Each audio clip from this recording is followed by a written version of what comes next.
So when are we going to stop disabling ourselves? We can't blame it on somebody else, or we've given our power of self-determinism away. So all suppression is self-suppression, one way or another. So when do you stop making it difficult on yourself to be here authentically you instead of in a state of confusion or misidentification? When do you stop deceiving yourself?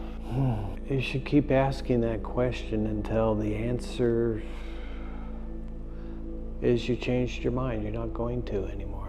You're going to see things for the way that they are and in a non-judgmental way. You're just going to experience reality cleanly, clearly, effectively. And all of the nature of reality, the nature of the beings around you, all of that's taken into account for. At the same time, you're taking responsibility for yourself in a way that you've never done before. Being responsible for a universal point of view within the individual you, choosing to take that on and experience the transformations that come with moving from a singular point of view to a universal one. That's a lot of unpacking, of a lot of baggage. How do we actually open into our freedom, our free flow, our synchronicity of life right now? How do you do it right now with no planning, with no outside influence, just within you choosing your truth, your authenticity, choosing to not buy somebody else's mask of an identity for you and say, no, how could I be defined by another?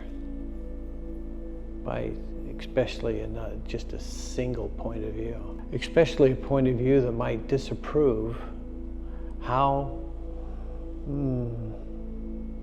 clearly is a disapproving point of view going to be in terms of an objective evaluation of what's real and what's true?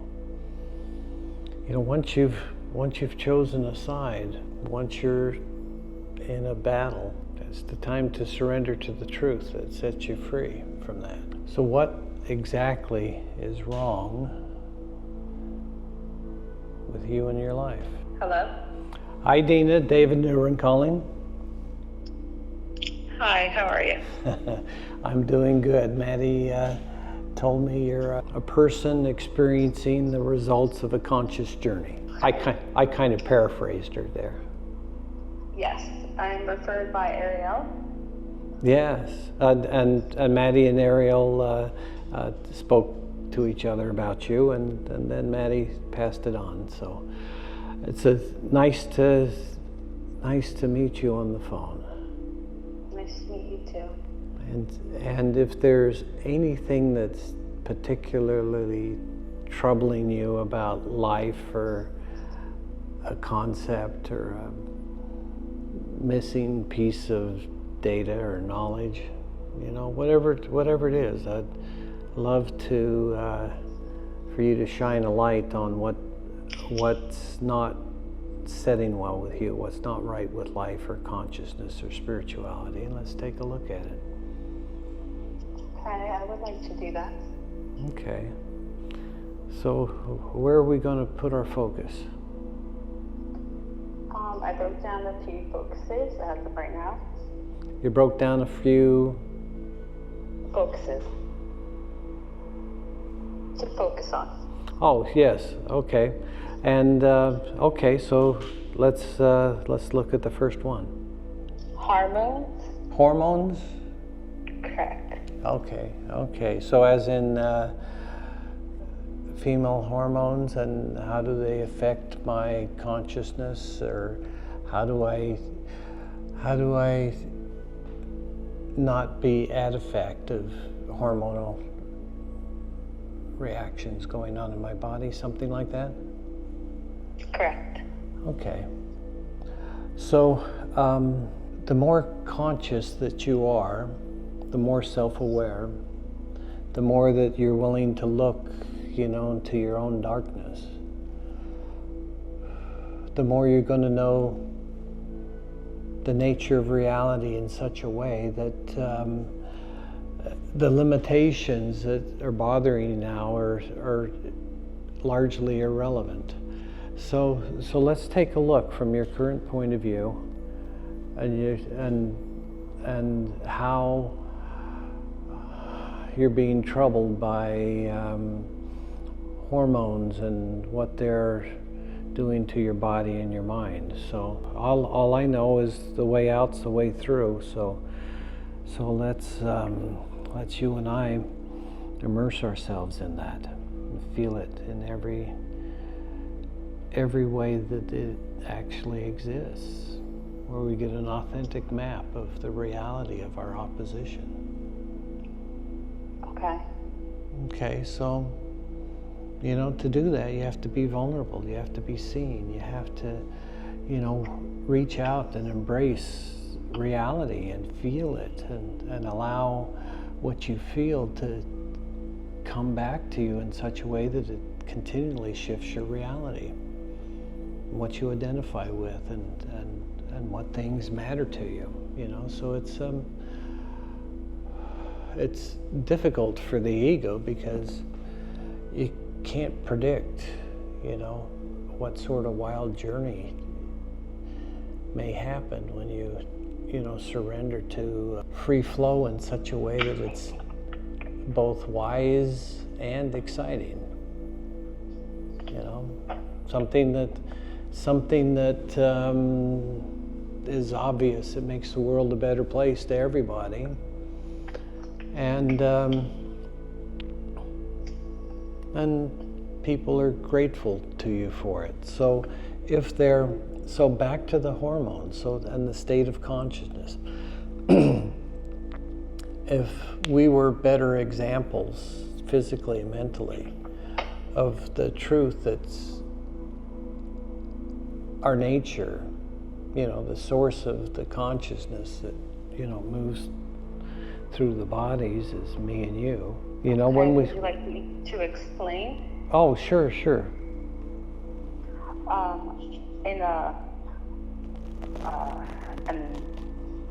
In a few words, sleep and work and confrontation. Sleep and work and confrontation. Well, I think there's lots of strategies on how to do that, from the you that you are being projected into the future without any change or very little change. And so all those kind of strategies are not what I look at, because all of those areas are well addressed by thousands of people. What's not addressed enough for it to become popular is self-realization of so much truth that it moves you out of a state of confusion, of not being able to tell the difference between the truth and the lie, and brings you back into the place where you're a conscious creator of your reality. You're here and you're involved as creator consciousness, not just the personality, not the identity, not the ego, but you as creator consciousness has chosen to be here now. And when you put your attention on that, on feeling what that does to your reality, then the concerns that you have at this level of consciousness will go away, because you'll be a clearer, cleaner, purer, truer version of yourself, when you let go of those thoughts and ideas and beliefs that have held you back from knowing yourself, in all the beautiful ways that it's possible to. So wherever we hurt, wherever we're confused, we've got to own it. by feeling it as intimately as we can. And then surrender. You don't try to fix it, just say, please, let me put myself on the altar of truth and allow everything about me that's not true to be transformed by, a divine, fiery truth. Because if we transform our dark side into being friendly with the divine, then that's where the celebration of life begins for the individual, and then the community that quickly forms, because it doesn't take a lot for others to choose their truth when they experience you experiencing yours. So that's how the world changes. We go within and we accept things as they are, and we accept the fact that we're 100% responsible for it. Nobody else had a choice in how they treated us because of who we presented ourselves to be to them. This life of yours has just been one dance after another with each new individual that you make. You're proposing what sort of person that you are and what your standards are and what level of consciousness you have, and then you interact as that consistently with the other person, and on whatever games or roles or jobs or purposes that you share, you handle from that level. But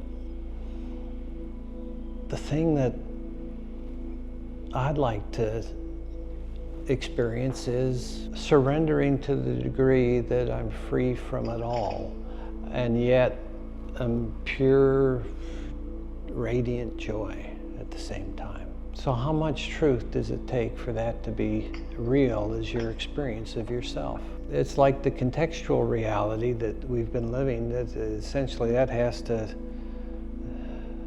become nothing to us, at least for a moment. We have to surrender everything that we are, including all of our connections with others, and say, God, have your way with me right now. Whatever it is that you wanted me to be, whatever it was when I was self-aware divinely, was the purpose that I had for this body as I came here to embody it.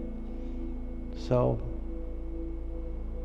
I surrender everything that I am and everything that I'm doing, thinking, being, to the divine purpose that originated me being this. So it's time for divine beingness to be what expresses through us, I think. And if that happens, and everything changes, and the problems and the issues and the troubles that we had in lower consciousness just don't exist when everybody's awake, when everybody's in celebration, when everybody's creating. From inspiration, not from power, not from anger, not from hatred, but creating for the joy of beauty, for the love of a flow of grace, that they can participate in. Opening into that and staying in that opening and allowing that reality to permeate my experience of myself.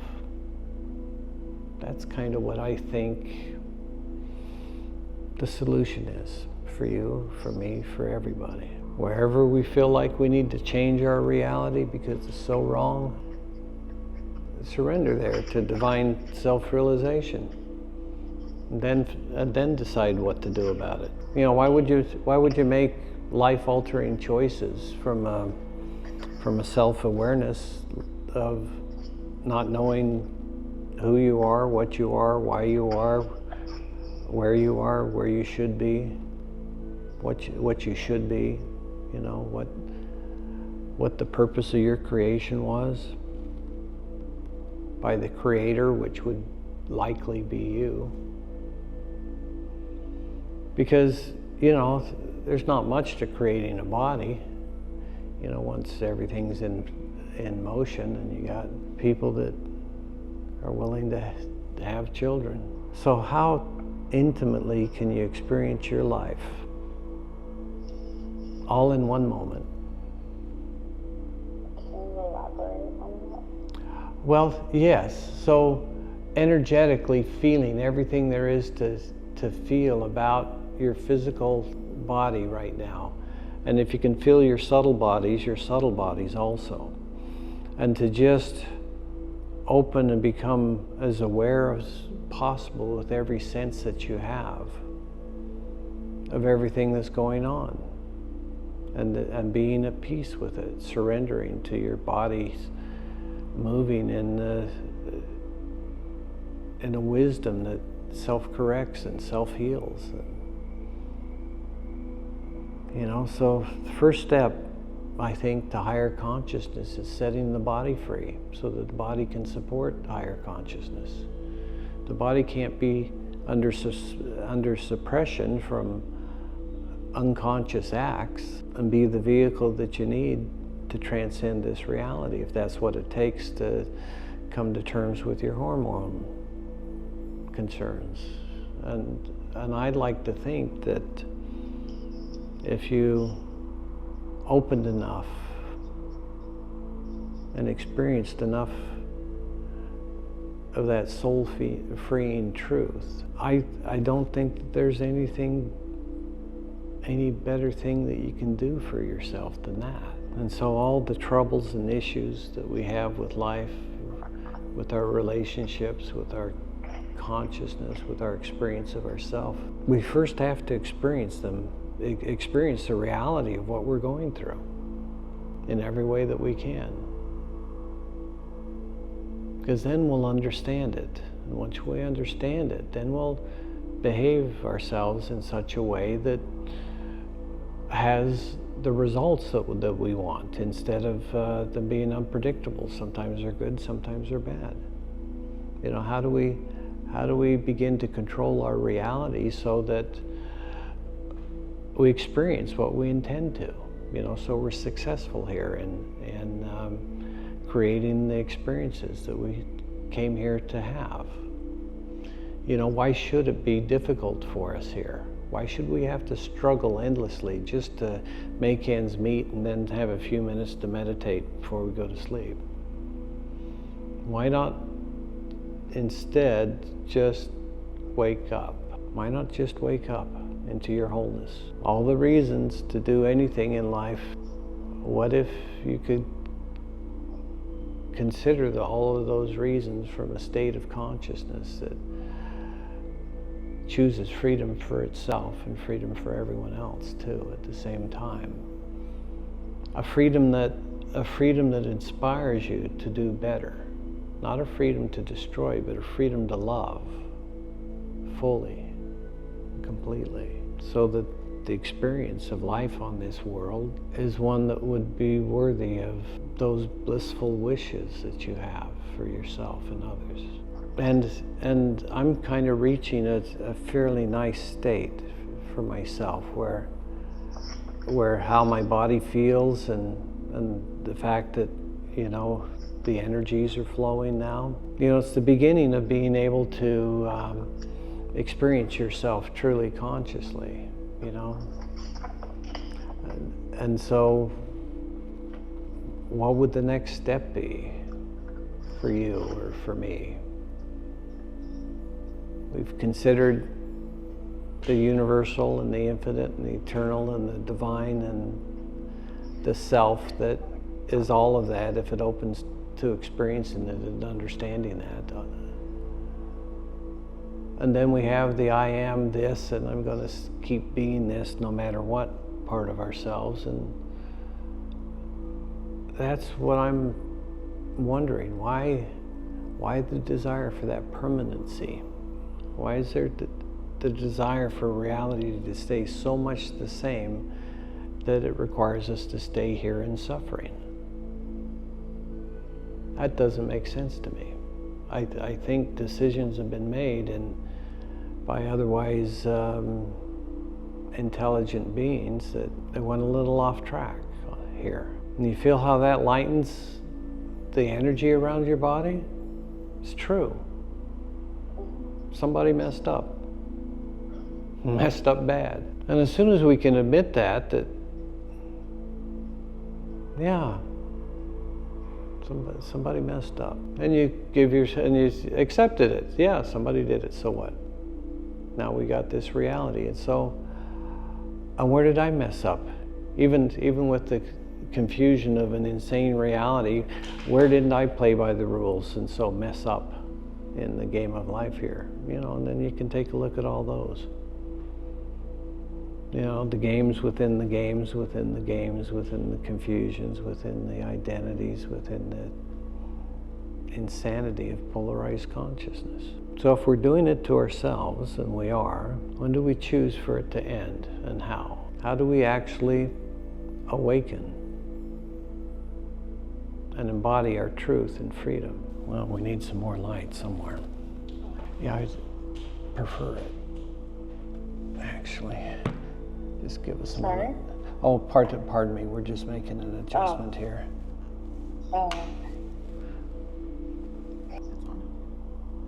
Somebody's checking. Oh, now it is. Okay, Dina. Yes. So how would I deal with hormonal issues without having to change the universe to do it? Okay, that's what I'm going to take a look at now. I assume that you've educated yourself as much as is possible and you feel like you have a good understanding of what's going on. Is that true? Give or take. And have you got a support system in place of people that know what they're doing and are helping you treat yourself the way that you're supposed to in terms of what you're taking physically and how you're handling life emotionally? Yes, different support systems. Yeah, okay. So what if we, instead of creating a strategy for the future, what if we just took a moment right now and felt the effects that are uncomfortable, which make you say, hey, hormonal issues, how do I deal? So I'm doctors? Yes, no, I'm joining with you to merge into feeling exactly what that is, so that we can begin to understand it. Okay. So these hormonal issues and the effects that they have on your body in particular. Yeah, Okay. what does that feel like? How does that shift your self-awareness, How does that limit your consciousness? I don't know how to explain it. Like, I feel vulnerable to it. Mm-hmm. During a certain month, 3 weeks before that, I get raging and mentally raging and physically and emotionally drained. Okay. So let's take a little look back at history and for ourselves as ourselves.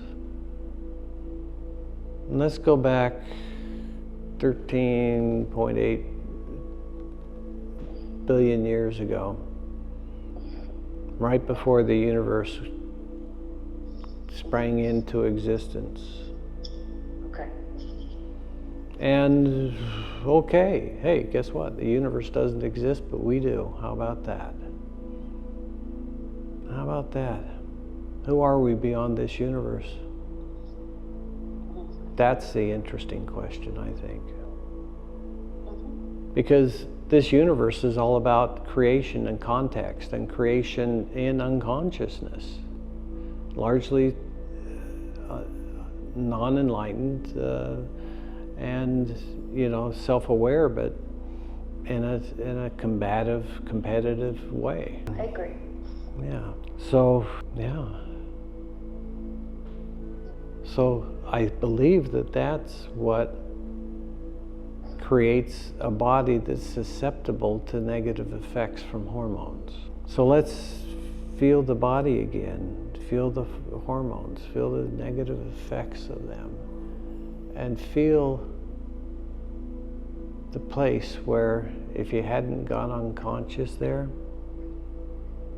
you'd have been conscious enough that all of these issues wouldn't have happened, because you would have behaved as differently as you needed to for your body to stay optimized. So how conscious do you have to be?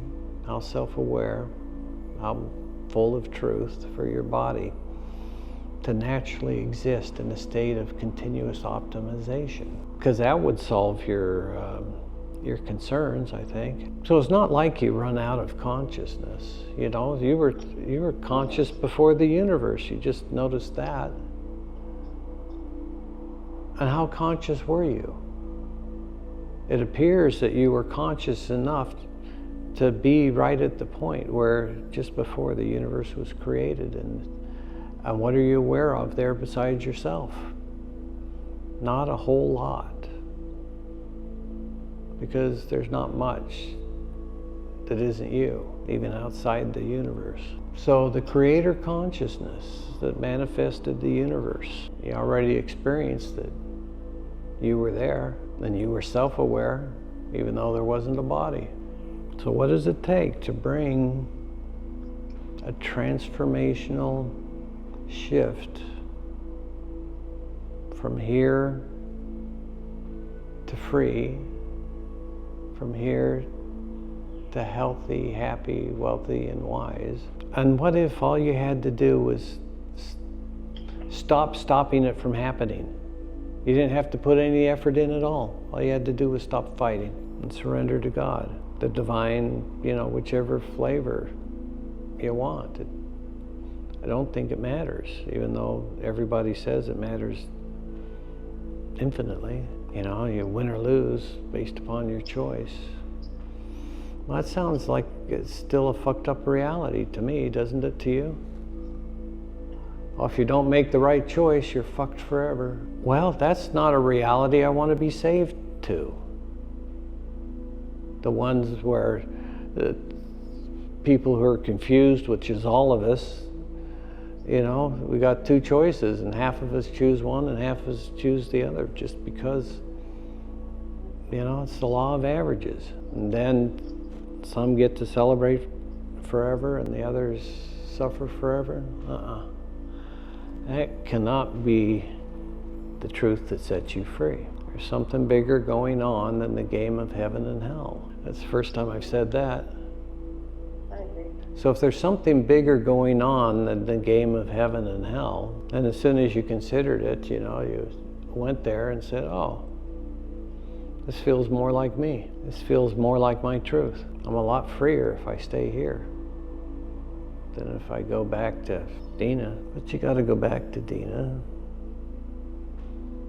and see Dina for what she is. Look at her from the outside, from a comfortable distance away, and see all of the thoughts, all of the beliefs, all of the ideas, all of the feelings, all of the different personalities coming together to create what she sees as the truth of reality for herself. See it all.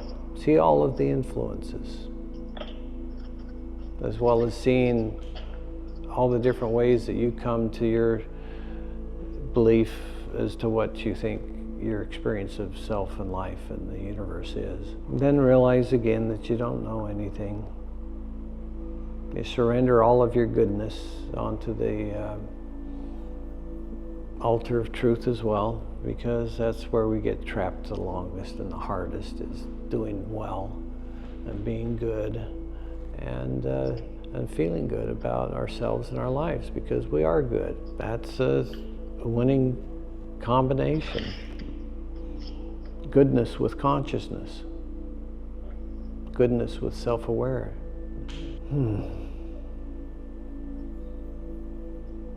Now I'm feeling some relief in my body. Now, how deep do we have to go into our darkness and shine a little bit of truth there before we can be free? While we're doing it, I'm just kind of wondering, because I thought, well, that was a pretty good one, and I'm still stupid. But on the other hand, what if I just said, notice the space around you in the room that you're in, how everything feels the same. It's all one. It's all one energy. Everything's in synchronization. Everything outside of you is synchronized already. And the only thing left is for you to be synchronized within your inner experience of yourself. So, this is the spot to stop choosing to go unconscious.